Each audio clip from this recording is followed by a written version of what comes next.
So before we get into Oscar stuff, two very unfortunate obits that we need to make mention of. Yeah. Obviously, the first really, really big one that everybody is aware of is Albert Finney. Yeah, man. We had an interesting conversation in our emails. You, me, Ray Green, and Mark Kaiser, and really interesting where we all went on that day. Different movies. I went straight to Miller's Crossing. Yeah. I went straight to Miller's Crossing. And I went to Tom Jones. Yeah, yeah. And Ray, that wonderful movie, the one based on the director's life, his divorce. Oh, Shoot the Moon. Alan Moon. Parker's Shoot the Moon. Yeah, Ray went to Shoot the Moon, which is a beautiful movie. It's a fantastic movie.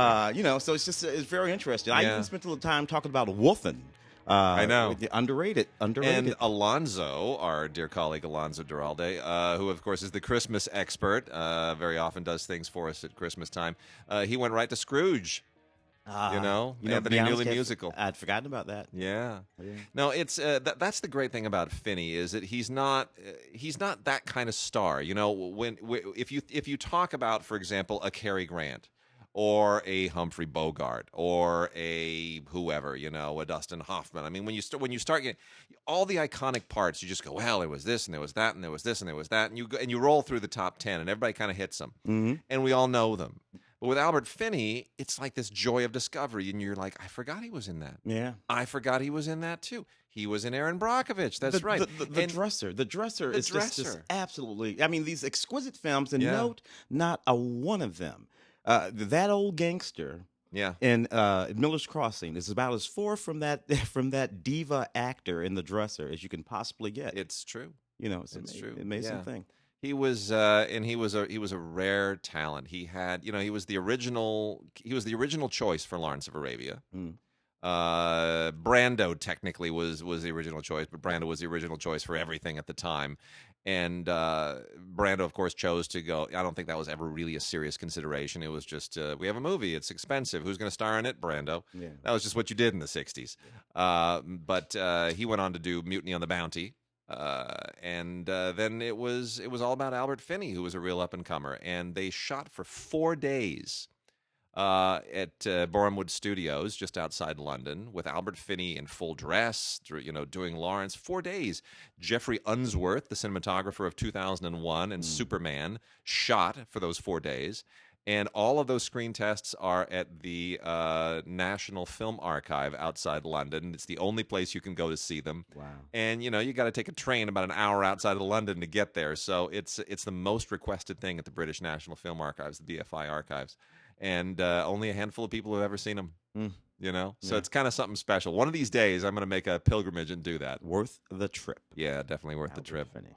But Finney didn't want to be a movie star, he said. And Sam Spiegel allegedly wanted to lock him into a big contract. And next thing you know, we're better for it because he went to do Tom Jones and we got Peter O'Toole out of the deal. It's an interesting thing, though. I mean, because he's an actor from that certain era. Yeah. Those angry young men. Yep. And I suppose he was a little bit younger than Burton and Bates and the some hard charging drinking guys. Yeah. He wasn't one of those guys. No. Which included Richard Harris and all those. Yeah, they were all and O'Toole was one of those guys too. He was one O'Toole of the younger was one ones. of those guys. Yeah. He was a little older than Finney too. So he wasn't really part of that, but he knew all those guys. He was friends with them. He was just too young to go to the pub with them. Yeah, but somehow we lump him in with those guys. Yeah. Of that era, but no, actually, he's almost a generation younger than those guys. The other interesting thing is that the Academy Awards were a strictly American phenomenon for years and years and years and years. Now, there were foreign films, British films, that got nominated, right? There was even, like a French film on a couple of occasions. I think Grand Illusion, was kind of made a breakthrough in its era, but it wasn't until 1948, Laurence Olivier's Hamlet, that was the first British film, the first non-American film that won Best Picture at the Academy Awards, won it outright, and Best Actor went to Laurence Olivier, and that's because he was Olivier. No British film was able to achieve that feat again until 1963, Tom Jones and Albert Finney. That's a distinctive thing. Yeah. The second British film, the first British film since an Olivier film, to win Best Picture and capture Best Actor, and Albert Finney did it, and he was a young man. And you know why it was? Because he had a twinkle in his eye. Yeah. He was that naughty boy. Yeah. And everybody loved him for it. Yeah, all that hair, but he wasn't a movie star.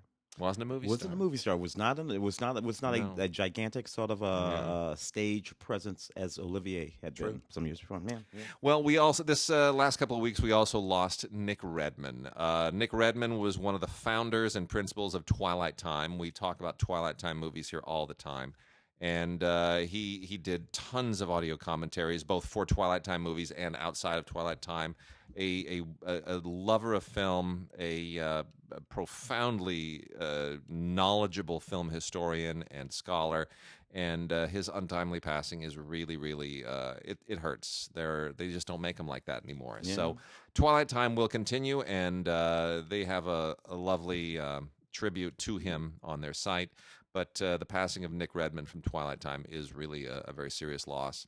Also worth noting, Epix totally unexpectedly just launched their own SVOD service for $5.99 a month. People will see if that competes with anything. I don't know anybody who says, "Oh, I really want to add Epix to my Amazon and Netflix accounts with Disney and Warner coming down the pike." Yeah. Epix is an MGM service. MGM doesn't have a lot of deep pockets these days, so I don't know how that's going to fly. But you know, it's been around for a while, so there's that. Tim, let's hit the elephant in the room. Yeah.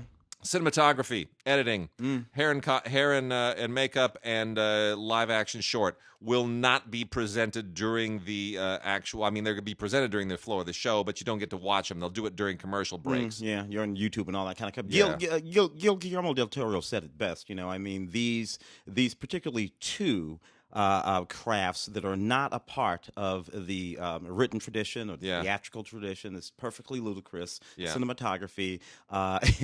It's actually what the movies are made out of. Right? So, you know, that's kind of crazy. And not that I would suggest that they remove sound or sound editing or something, but we must note that there was a long run of cinema history before we even added sound to the mix. Here's the thing. Movies were movies without talking. I'm so disappointed in the Academy over this. I'm so disappointed because they own the show. They call the shots. They can walk. They can do whatever they want. And ABC are the ones who are pushing them around on this. And ABC says their show's too long. Yeah, you know what, ABC? You know why the show's too long? Because it has too many commercials. So here's a thought. They didn't used to air soccer games on network television because there are no commercial breaks. You know, the game has a flow. There's no timeouts like there are in football and everything else. You know, what are we going to do? Can't make money. Well, they figured out how to make money. They figured out because a lot of people watch soccer. So there's a way. So we can put a game on with only a halftime break, and you can have two 45-minute halves plus stoppage time and still make money off of advertising and sponsorship. You figure a way out. Yeah. How about this? How about not a commercial break every 15 minutes? How about you let the Oscar show just roll?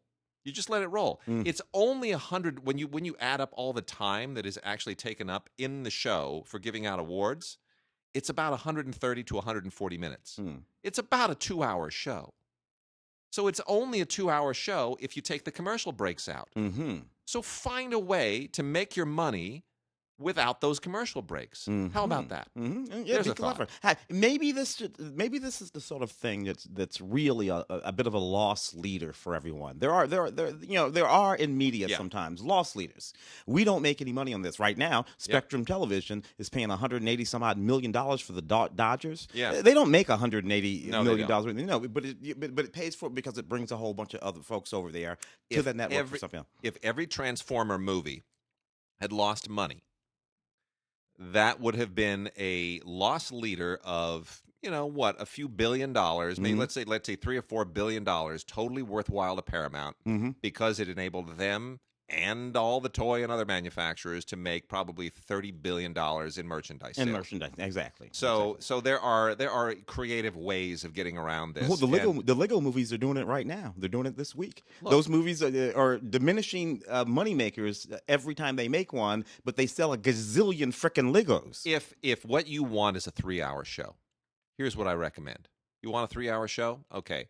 You have 24 categories that only need about, let's be generous, let's say about 140 minutes. 140 minutes to actually make to give out the awards. So 140 minutes for 24 categories. You want a 3-hour show? Okay, that's 180 minutes. That's 40 minutes worth of commercials. All right, so that's about 80 commercials. Or less if you want to give somebody a 60-second spot. Yeah, which you should never do, by the way. Okay, so figure out how much money, now that the show is manageable, are those spots worth? And raise the prices. There you go. And there you go. Yeah. And now that's how you do this. Yeah. ABC isn't thinking creatively. They're just being jerks about this, and they're jerking the Academy around. The Academy is being cowardly, doesn't know what to do.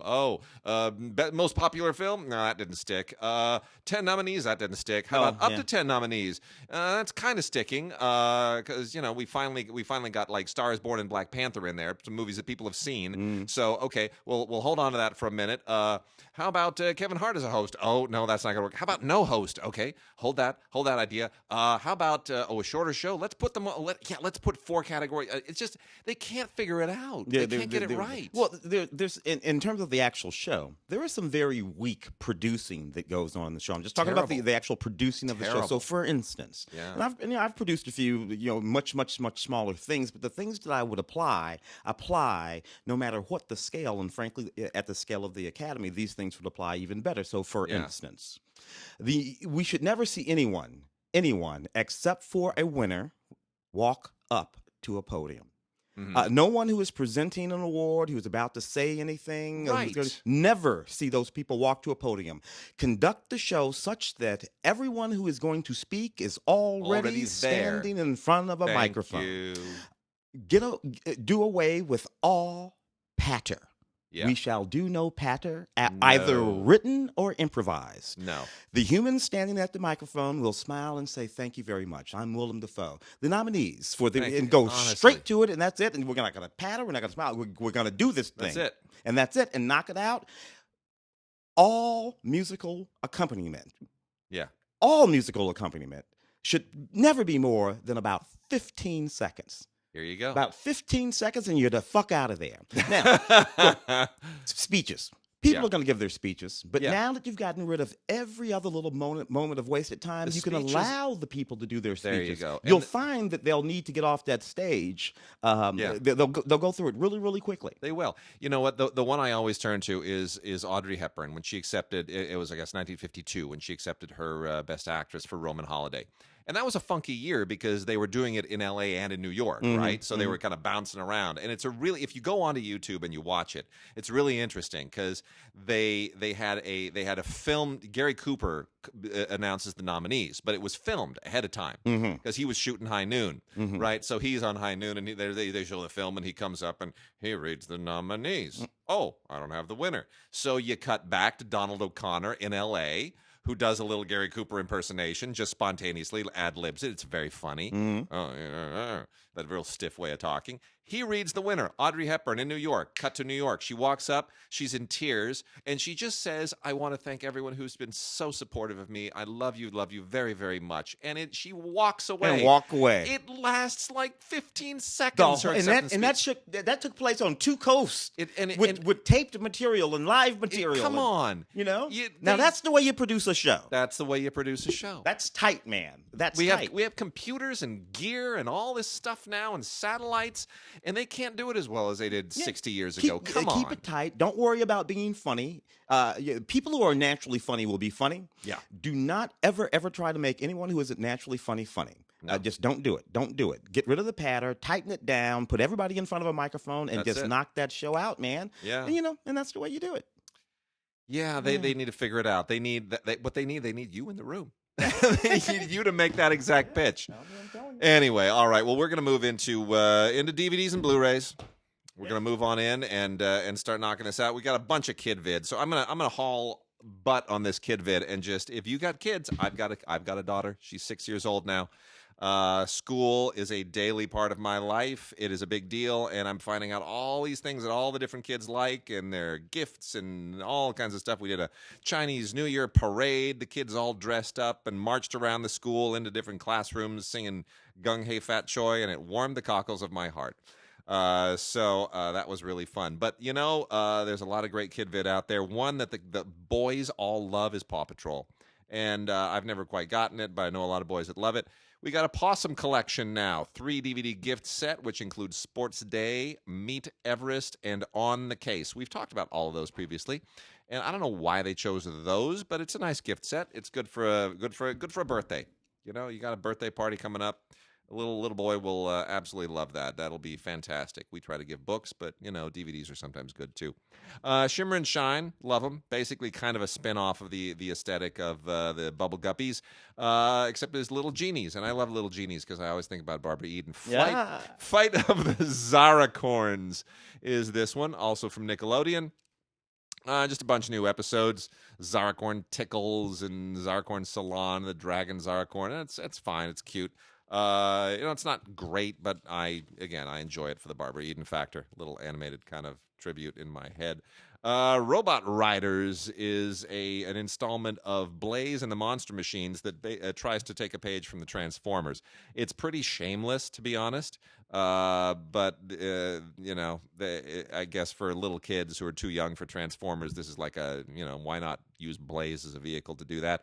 I got 4 episodes here, including Robots in Space, which is kind of ridiculous, but I guess it's fun for boys of a certain age.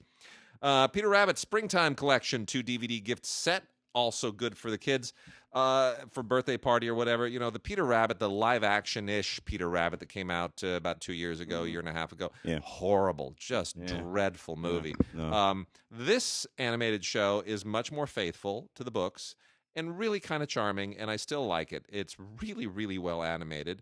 And you kind of can't go wrong here. I think boys and girls would thoroughly enjoy that one. That show's been a thing for a while and will continue to be so. Also from Nickelodeon, another Paw Patrol, Pups Save Puplantis. It's reaching a little bit. Yeah, well, it's the Aquaman thing, right? Yeah. See, that's what they do. It's with like Transformers and Aquaman, whatever's in the zeitgeist, whatever popular culture is doing. These writers, they're like, let's piggyback on that. I'm amazed that they can get the animation done so quickly. I guess it's not because it used to take a long time. It used to take a long time, but now that everything is CG, it's all 3D rendered and modeled already. So they're working with the models. Yeah, you don't have to draw everything from scratch. It's sitting there on a hard drive, a complete little 3-dimensional dog. You just need to move it around and apply the clothes and whatever other things you're going to add to it. It's still work. It's still animation. Yeah. But you're working with a skeleton that in 2D animation didn't exist before. Yeah, you're not starting at zero with a piece of white paper and a pencil. That's it. Yeah. Power Rangers. Keep on coming with these things. This is not just Power Rangers. This is the complete season because these things now only last a season. Power Rangers have gotten to a place where they just burn out every new concept in one season. So this is the complete season, not of Ninja Steel, but Power Rangers Super Ninja Steel. And eventually there will be Power Rangers Super Duper Dragon Dinosaur Ninja Steel. And I'm sure it'll be all kinds of other things. So I still don't really understand the difference between all the different Power Ranger teams, but whatever. There's like an evil baddie with all kinds of gear and costumes, and these guys put gear and costumes on, and there's a lot of electrical flames and whatnot, and somebody says, the Bugaloos, and I love it. Really, Power Rangers are just Bugaloos. Yeah, they're just Bugaloos with the cooler costumes, and all the villains are still Martha Ray. And Bugaloos on diets. Anyway, we're dating ourselves with that one. Here's a cool little thing. So I thought this would be really stupid, but it's not. Oddsockeaters. Oddsockeaters is it's a puppet thing, and they're all made from puppets. And the concept here is a little bit kind of creepy. These are based on books, actually, by an author named Pavel Srut, who I guess is Czech or Slav, or I think Czech. Originally a Czech concept, Czech books, and apparently very very popular. I've never seen any of them. But the implementation of the concept here is really quite interesting. It's a little creepy. I wouldn't show this to like a 3 or a 4-year-old. They're going to have nightmares. But for 7 or 8-year-old kids, kind of an interesting Eastern European Czech take on puppetry. Goosebumps 2. the Goosebumps universe continues to thrive. Goosebumps 2 was a long overdue or long delayed sequel to the original Goosebumps, and it's fine. I mean, Ken Jeong is really the only decent thing about this, but we love Ken Jeong, so I'm going to recommend it anyway. Jack Black shows up for 30 seconds at the end of the movie. It's so terrible. It's very mercenary. I'm like, man. You know what? You can never go wrong with a dog movie, especially one from Grindstone. Excuse me. I've said this before. Grindstone, who has an output deal with Lionsgate and Lionsgate Premiere, Grindstone only makes two kinds of movies. Movies with pets, family films with pets, or just hardcore action movies with, Bruce Willis and whoever else is lying, Nick Cage, whoever is like Antonio Banderas, whoever's lying around needs to do an action movie. Yeah, because one or the other is going to make money, but never both. That's it. It's a diversified portfolio. So anyway, we got another Grindstone family movie through Lionsgate here. Got the Dove seal of approval, which they always get. It's called Skate Dog.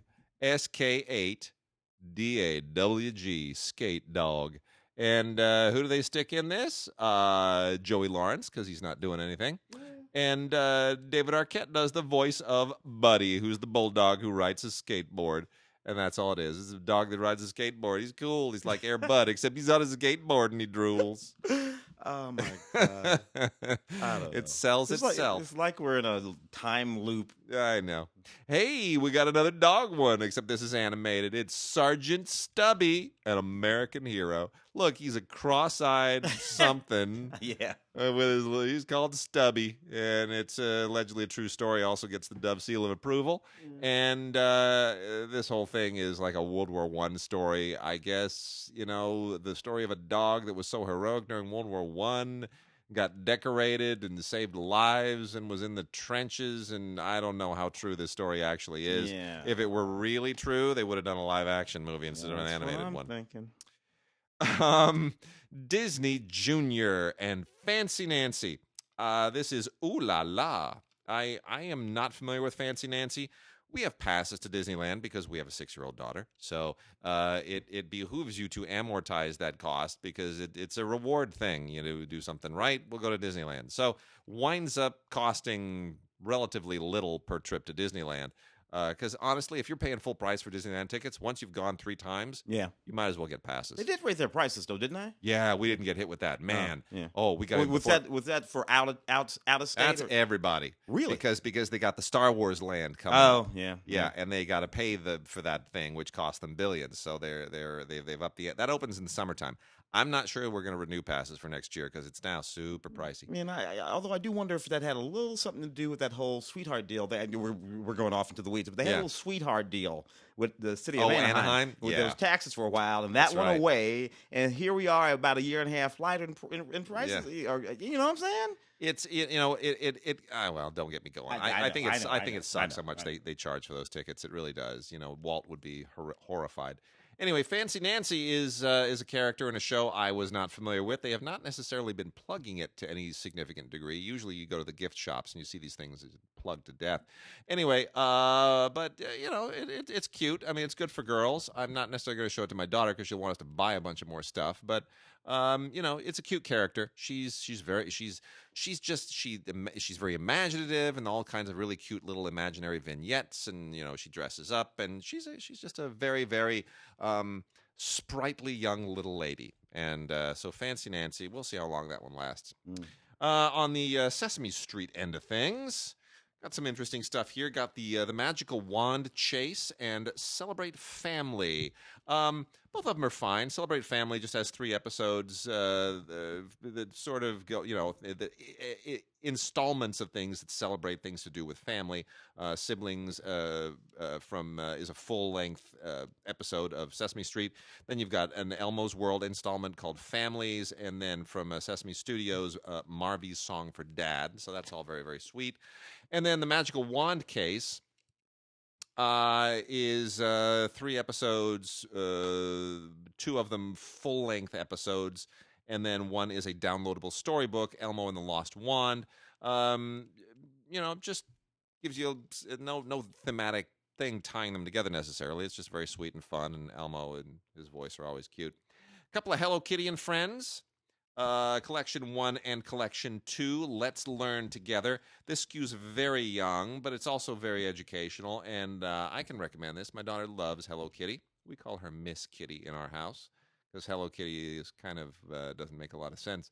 But this is, Kitty and Mimi, her sister, and they're friends, and they will take you through a whole lot of really interesting learning activities, and it is very, very easy for young kids and very educational. I hope there are more of these, frankly. As a parent, I definitely do. Go through the last few here. Wizard's Tale is an animated, again, gets the Dove series, Dove approval seal. This is an independently produced animated film, CG animated. That's sort of not terribly great. It's kids and a wizard and a dragon, and it's got some decent voice casting. Ian McShane is fine. The writer of Ice Age 2 was a writer on this. It's kind of a throwaway thing. My Pet Dinosaur is a little freaky, to be honest. It's better made than I expected it to be. This is from Uncorked Entertainment. Not for really young children, I would say. I'd say 10 or 11 before you watch this. It's kind of an ET vibe, a little bit like Baby, the old William Catt film. People Find a Dinosaur. It's kind of in that vein. Baby, Secret of Lost Legend. It's got a few rough edges to it, so I wouldn't say let your 7 or 8 year old watch it. The Little Witch is a Studio Canal production released from Breaking Glass. This is a live action film that's kind of in the Pippi Longstocking vein. If you like Pippi Longstocking, you will like this. Kids and a witch and a lot of magic and discovery, and it's all very lighthearted and nicely art directed. So that's recommendable. And let's see here. Another Ben 10. I'm getting very tired of this series. Out to launch. This thing is just continues to be sort of rehashed. It's like anime concepts in an American animated thing. Doesn't really do much for me. The Ladybug is a kind of second tier Bugs Life thing. This is also from Grindstone. They occasionally dabble in CG animated stuff. And, the voice casting is the thing here. John Heder, who's a friend, does a lovely job here. Norm Macdonald, very funny. Haley Duff, the other Duff sister, also quite good. And, that also gets a Dove seal of approval. Those Dove people are out of control this week. Yeah, man. And then the last one, something I am kind of fond of, is Vampirina, Ghoul Girls Rock from Disney Junior. Feel the beat. Vampirina is a cute concept. It's getting better. It's kind of coming along. A whole bunch of episodes here and bonus music video shorts. It's really cute. It's very clever. It takes the whole kind of vampire thing and makes it innocuous and enjoyable, and gives it a little musical twist. Like, Josie and the Pussycats meets a little vampire girl. Anyway, it's cute. So Vampirina, Ghoul Girls Rock, that's recommended. All right, Tim, what do we got? Some new movies. Yeah. Some really, really, really super new movies. Bad Times at the El Royale. I happened to talk about this one over on the radio show on the day it came out. I rather enjoyed this wacky film. It's a caper film. Set in the early 70s, right around the time of the Manson killings. And it takes place at this hotel that's right on the border. It's one of those wacky hotels that's like literally on the border between, Arizona and California, something like that. And there's a stripe that goes right down the middle of the hotel. And on one side of the hotel, you're in California, and on the other side of the hotel, you're in Arizona. And it's funny because prices on the California side are $1 higher. Yeah. So for everything. And we should point out this is written and directed by Drew Goddard, who's become kind of one of the bigger genre guys in the business. Co-creator of the Daredevil TV show, which we all love. Yeah, and, he did Cabin in the Woods. I was not quite so fond of, but he wrote Cloverfield. Yeah, he wrote World War Z. So he's been in the mix for a while now. Yeah, came out of the JJ Factory, and I have some issues with how this film ends. Oh yeah, but because it kind of loses steam at the end. Well, but for one thing, it opens so hot that it almost can't. It can't match the way it opens. The first hour is pretty great. Yeah. It really is great, and it takes some great twists and turns. And, the thing about this movie is, and especially for the 4K, why I think the 4K is really, really worth getting, is because the art direction and the cinematography is so top tier. It's what the movie's all about. So that sort of 1972. Everybody's in it. Jeff Bridges, Dakota Johnson, John Hamm, Chris Hemsworth, in a really great performance by Callie Span. That little black. Oh, she's great. So she's good so in this good. movie. Anyway, throwback. Kind of playing Diana Ross. Yeah, a little bit. Yeah. Kind of a throwback to early Tarantino. Yeah. Part There's Pulp, part Reservoir. A lot of that stuff going on. So it's not like it's not a movie you haven't seen before, but it's fun. It's fun, but it's so the art direction, the hotel motel itself, is such a great set, and it's a set, but it's so well done. It's so retro, but it's designed for things that are going to happen later on in the movie. Yeah, it's designed specifically to accommodate the mayhem that is going to clearly transpire. But it also has some other stuff like we won't get it, but where John Hamm is walking around.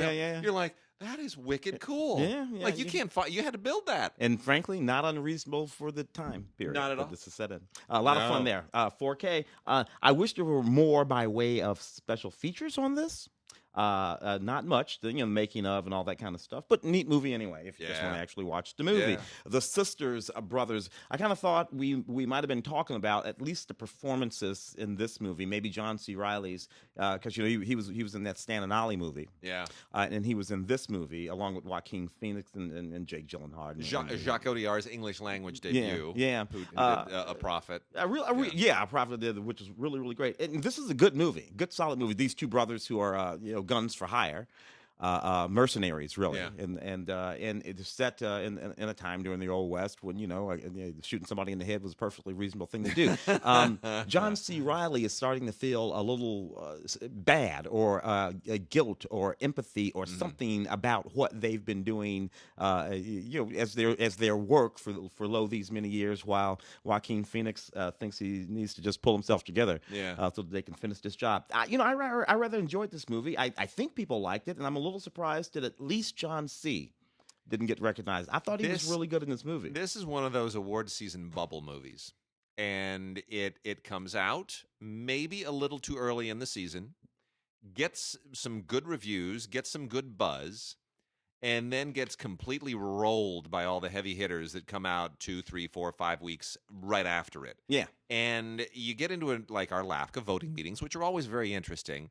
And you get a lot of love for this thing, kind of in a few categories and at the outset, but it's always on the bubble. It always kind of gets knocked down, and you wind up going through award season, and it gets nothing from anybody, gets no love at the Oscars. But that doesn't mean it isn't good. Yeah, it just means it was right there on the bubble the whole time. It's just sort of sitting there kind of kissing the Critics Awards and the Oscars and everything else, and it never quite breaks through.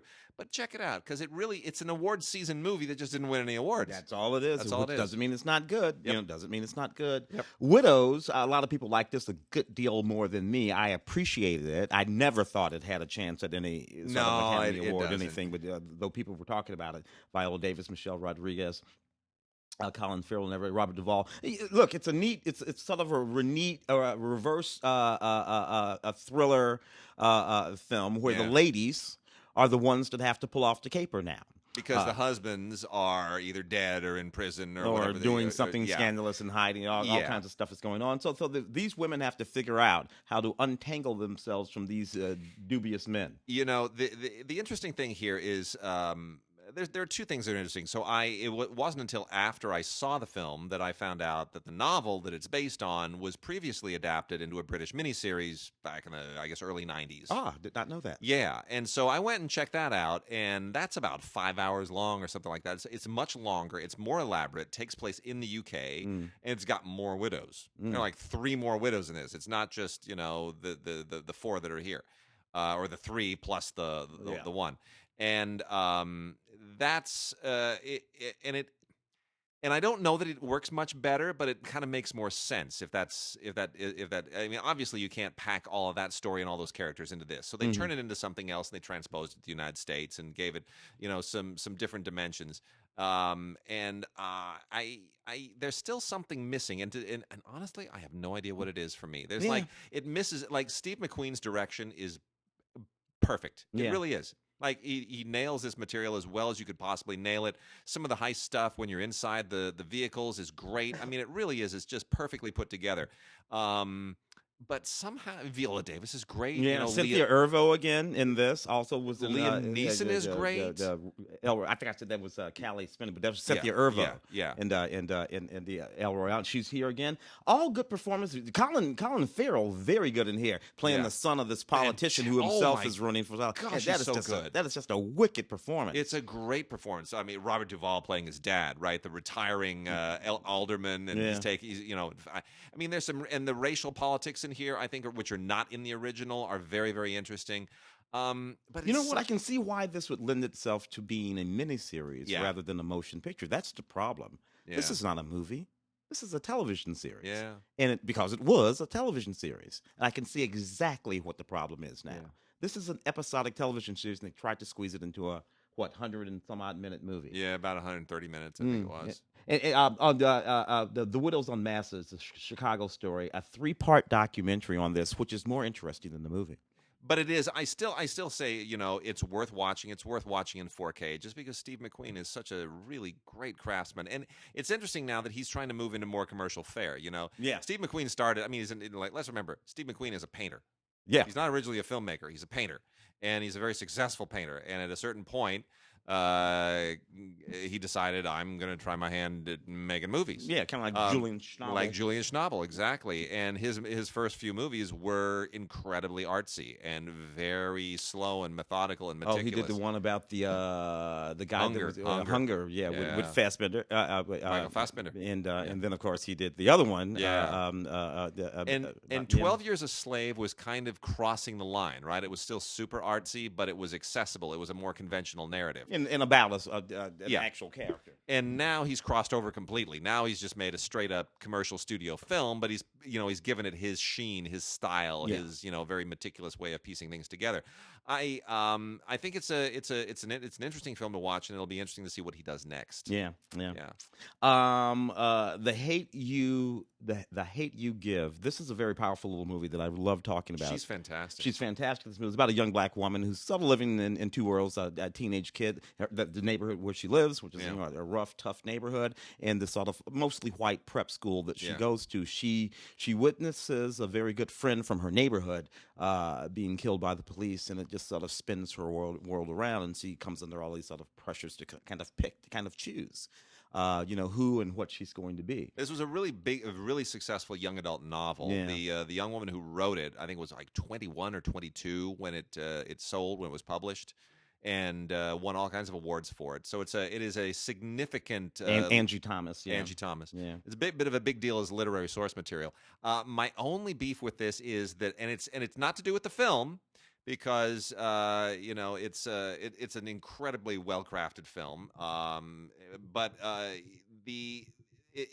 young author is always going to be afraid to just trust the material to do a certain minimalistic thing at the end. Mm. But instead, this has like 9 climaxes. Oh yeah, it's really, really melodramatic at the end, and it really, really just kind of piles on more drama and more crescendo than I think it really needs. Well, it's that thing. It's that thing where the young writer, and for that matter, filmmakers here too, perhaps think that they will not get a chance to do this again. And again, director George Tillman, whom I've met because George is good friends with our friend Tina, going back to Soul Food, which is just a wonderful film.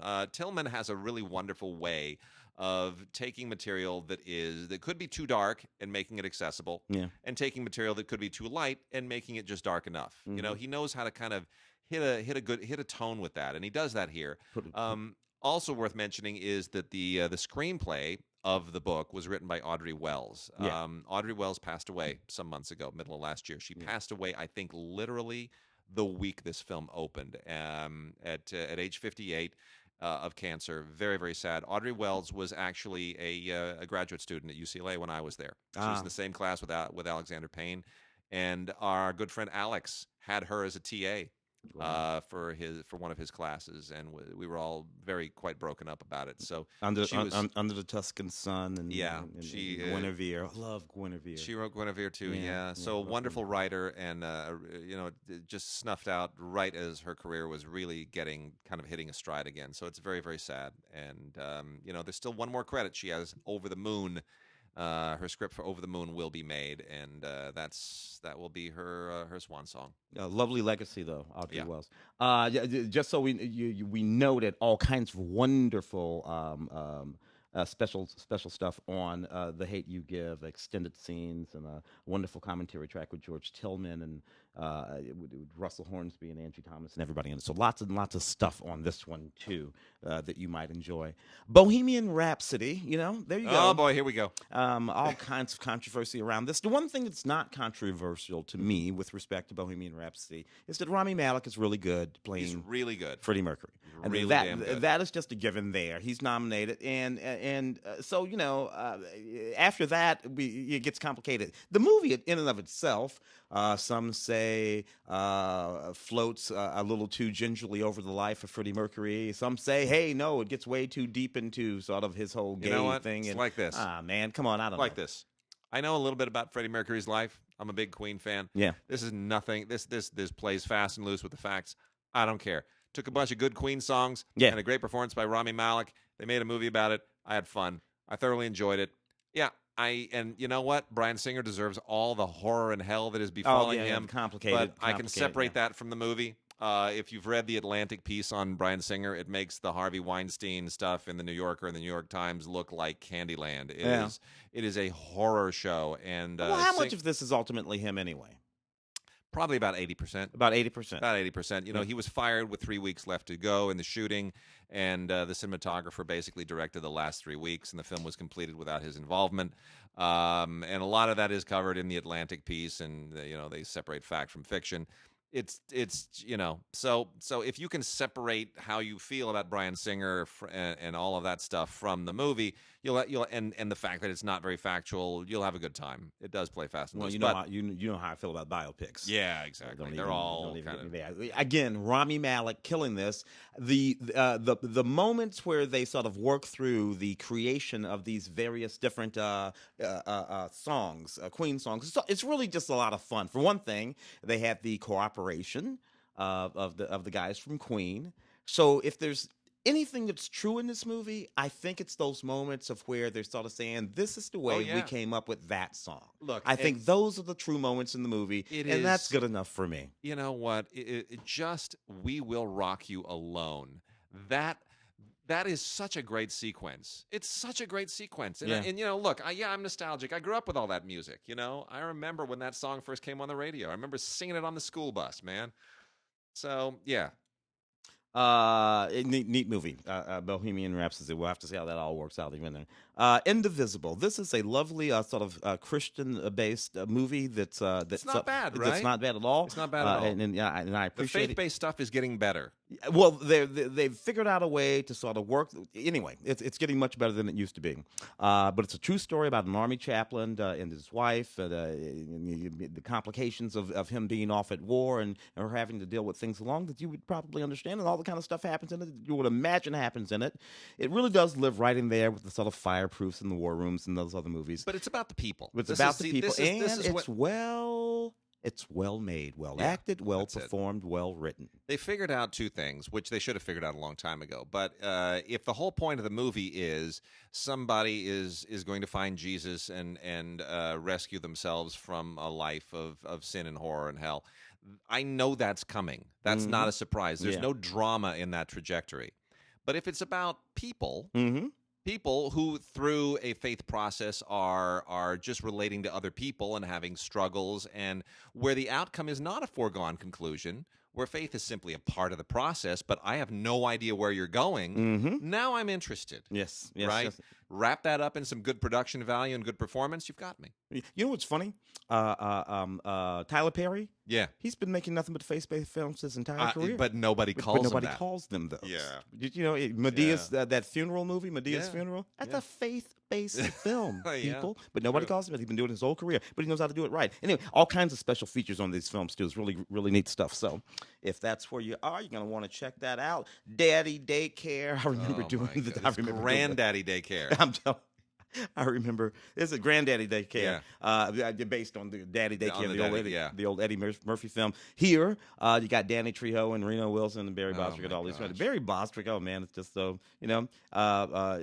it's one of those kind of movies where there was a good idea for a movie and they made it, and then you know what? Let's make a movie just like it for half the money with people twice as old.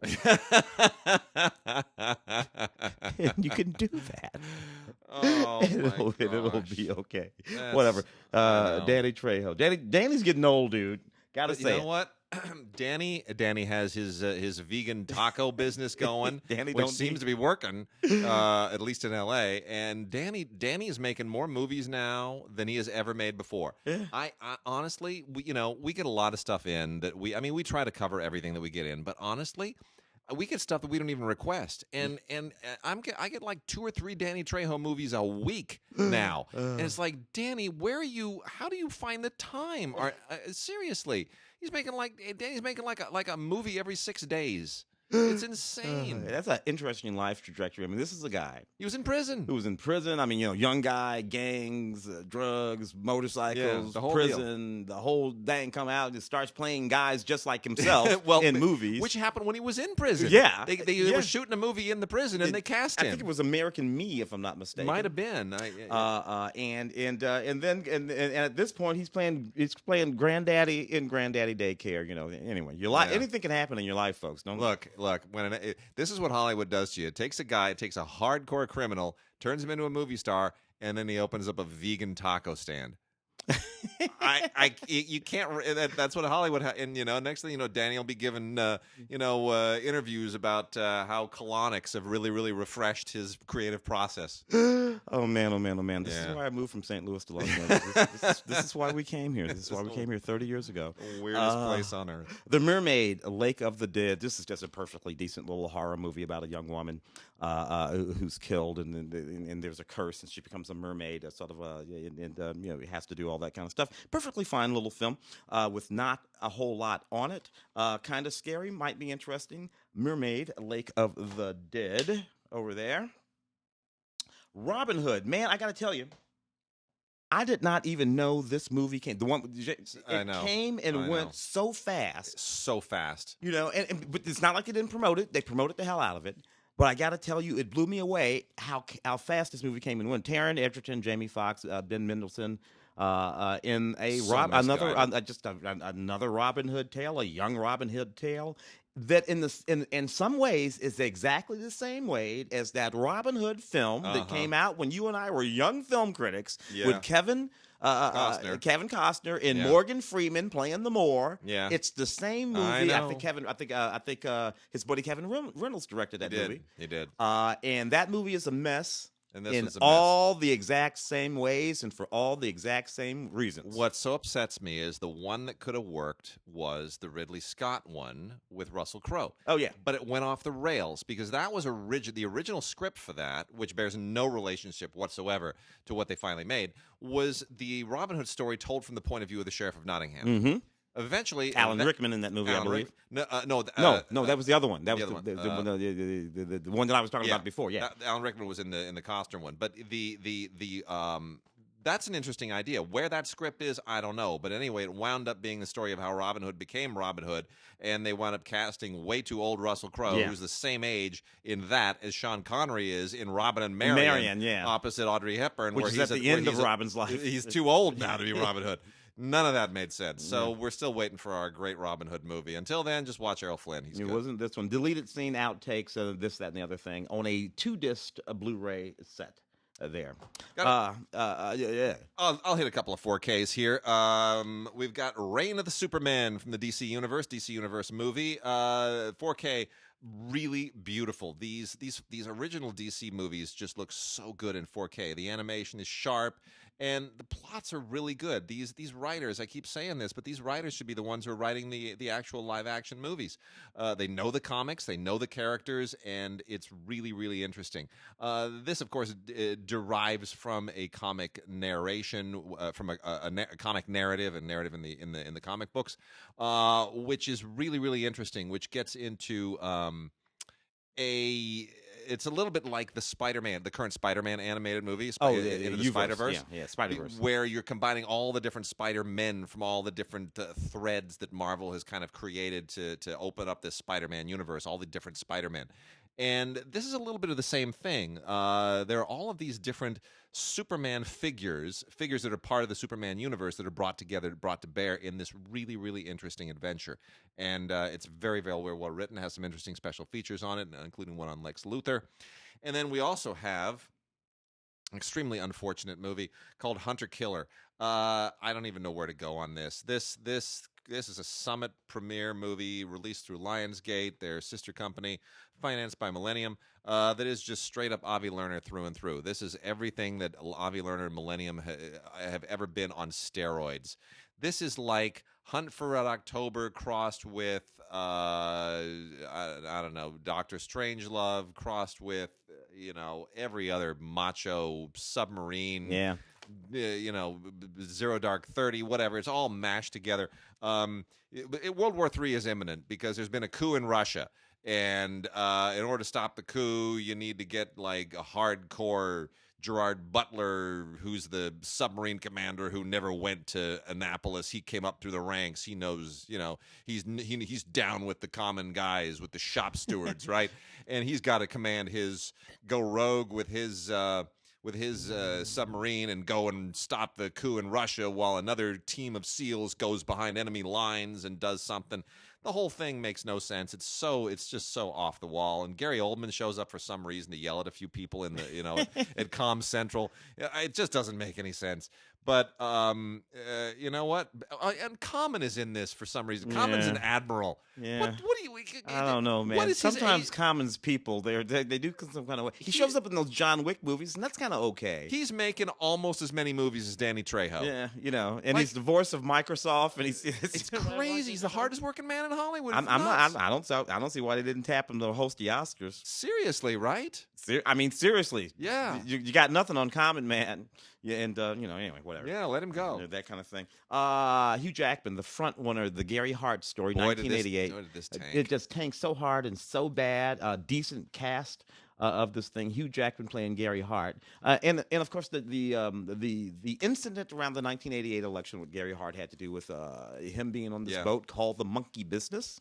As he sat there, I remember that. Donna Rice came and sat on his lap, and a picture was taken. And this is the interesting thing.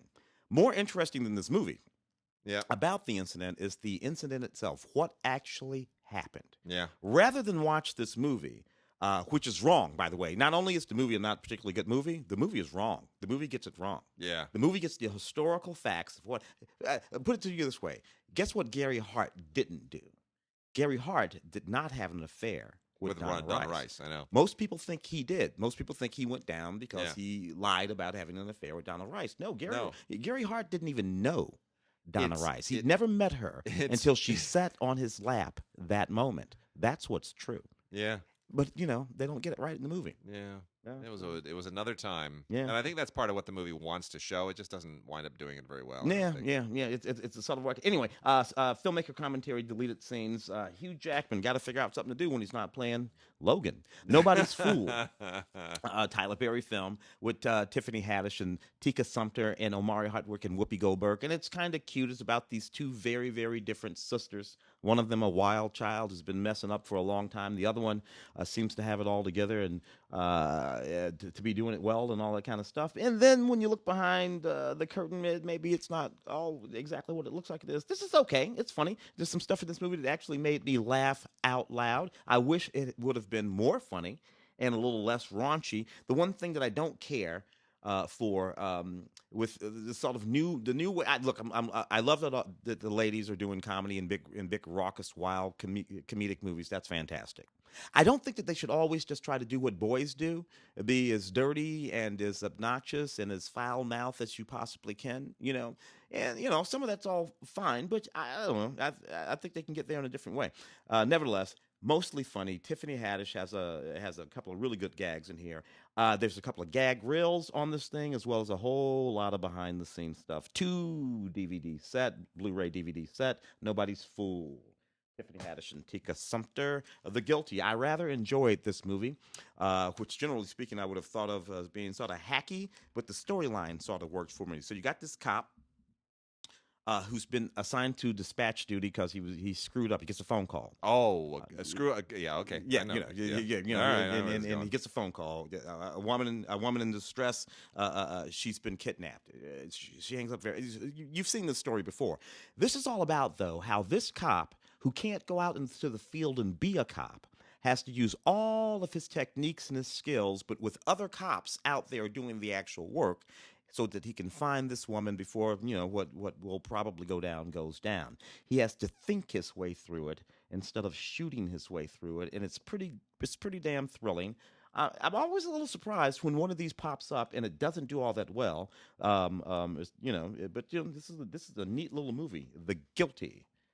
I liked it quite a lot. Norm of the North, Keys to the Kingdom, a Norm of the North movie. Another Norm of the North, because there aren't enough animated polar bear movies. Oh, yeah. Norm, the King of the North, he goes to New York to accept the keys to the city. He gets framed for a crime he didn't commit, and now he has to clear his name and blah, blah, blah. It's actually kind of cute stuff. Rather enjoy the Norm of the North movies. That's fun. Wade, what the hell is this? Once Upon a Time Deadpool, a fairy tale twist on Deadpool 2. The whole gang can enjoy in glorious PG-13. Here's what they did. They made a charity endeavor out of Deadpool 2.